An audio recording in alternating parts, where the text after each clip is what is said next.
किसान साथियों, अगर आप धान की रोपाई करने वाले हैं तो रोपाई करने से पहले ये 10 महत्वपूर्ण बातें आपको ध्यान देना है। इस साल 2024 में आप हर साल की अपेक्षा ज़्यादा उत्पादन अवश्य ले पाएंगे। इन 10 बातों को अगर आप ध्यान में देते हैं तो आपको फ़ायदा अवश्य मिलने वाला है। बहुत लंबी वीडियो नहीं है, 8 मिनट के आसपास की वीडियो रहने वाली है, लेकिन इन 8 मिनट में हम 10 ऐसी आपको बातें बताएंगे जो हो सकता है कुछ बातें आपको पता हो लेकिन फिर भी आप ध्यान ना दे पाते हो। कोई ऐसा अनोखी बात नहीं है, सभी खेती बाड़ी से संबंधित ही बातें हैं। तो पूरा वीडियो देखिएगा और जो भी आपका सवाल हो, जो भी आपका सुझाव हो, आप कमेंट भी कर सकते हैं। तो यहाँ पे जो हम बातें बताएंगे उसका सीधा सीधा असर आपके कल्ले के बढ़ाने के ऊपर रहेगा, आपके धान में पैदावार बढ़ाने के ऊपर रहने वाला है।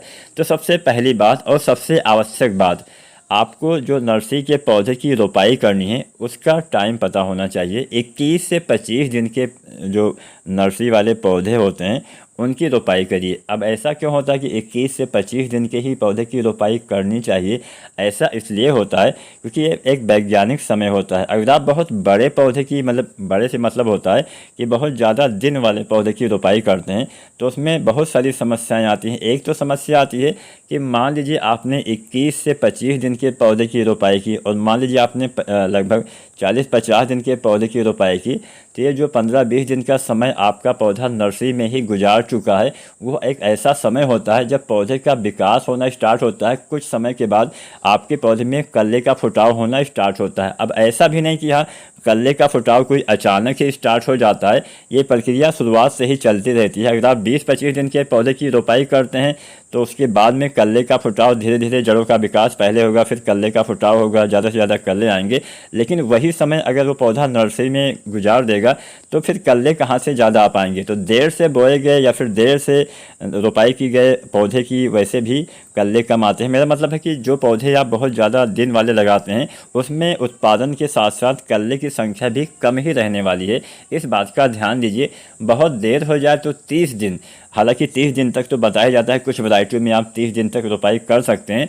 तो मोटी मोटा आप एक औसतन समय लेके चलिए कि हाँ 25 दिन के आसपास के पौधे की रोपाई करना सबसे बढ़िया आप मान सकते हैं। इस बात का ध्यान दीजिए। पहली बात तो ये ध्यान देना है। दूसरा बात, स्वस्थ पौधे तो होने ही चाहिए। ये तो सबको पता ही होता है कि हाँ पीले या फिर खराब रोगग्रस्त नर्सरी लगाएंगे तो शुरुआत में ही पौधे में बीमारी रहेगी तो आपके फसल में बीमारी फैल जाएगी।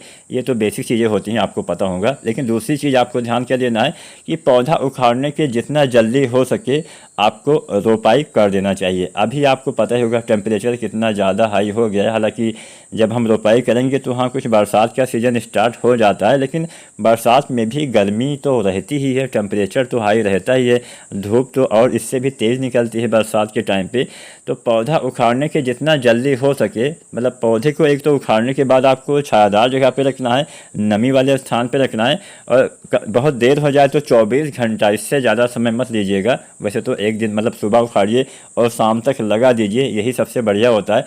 लेकिन ना लगा पाए हो, आप ज़्यादा क्षेत्रफल में धान की खेती करते हैं तो ऐसा कई बार संभव नहीं हो पाता है, तो हमें 1-2 दिन पहले ही उखाड़ना पड़ता है। तो कोशिश करिए कि 24 घंटे के भीतर आपको पौधा उखाड़ने के, यानी नर्सरी वाले पौधे निकालने के बाद 24 घंटे के भीतर आपको रोपाई कर देना है। और पौधे को आपको सीधा धूप के नीचे नहीं रखना है। जितना ज़्यादा पौधा डैमेज हो जाएगा, पौधे को रिकवर होने में उतना लंबा समय लगेगा, जो आपके लिए अच्छा नहीं रहेगा। इस बात का भी आपको मतलब जितना पीला पौधा हो जाएगा हरा होने में, उसको उतना ही ज़्यादा टाइम लगने वाला है। इस बात का ध्यान दीजिएगा।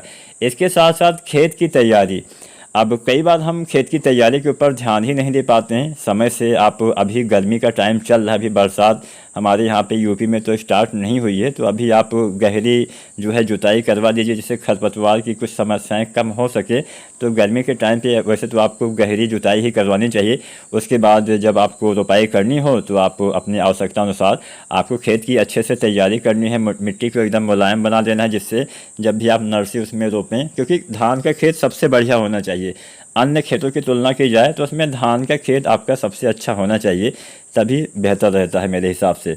इसके साथ साथ गोबर खाद का इस्तेमाल ज़रूर करिए। गोबर खाद अगर आपको बहुत ज़्यादा क्वांटिटी में नहीं मिलता है तो भी जितना मिलता है कम से कम उतना आप इस्तेमाल करिए।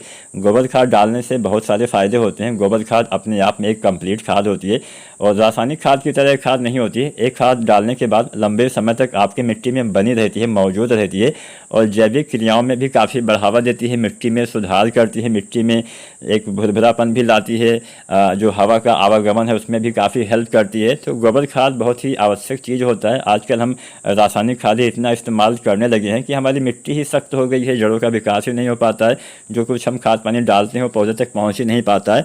तो हालांकि मैं ऐसा नहीं बोल रहा हूँ कि रासायनिक खाद मत डालिए, लेकिन गोबर खाद आपको अंतिम जुताई के आसपास डाल देना है। उसके बाद जुताई करवाने के बाद मतलब आपके पूरे खेत में फैल जाएगा, तो आपको गोबर खाद भी ज़रूर डालना चाहिए।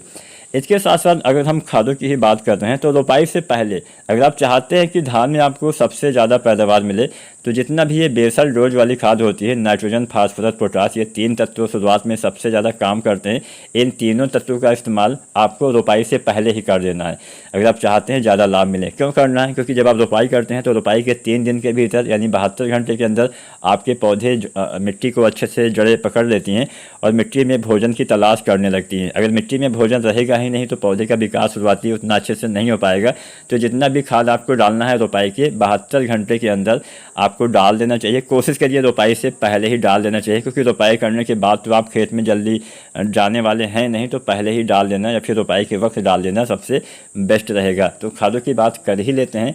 तो खादों में सबसे पहले डीएपी अगर आप डालते हैं तो डीएपी लगभग 40 किलो के आसपास, 35-40 किलो के आसपास। इसके ऊपर हमने वीडियो बनाया हुआ है कितना डीएपी, कितना क्या क्या डालना है। तो मोटी मोटा 30 से 40 किलो डीएपी डालिए।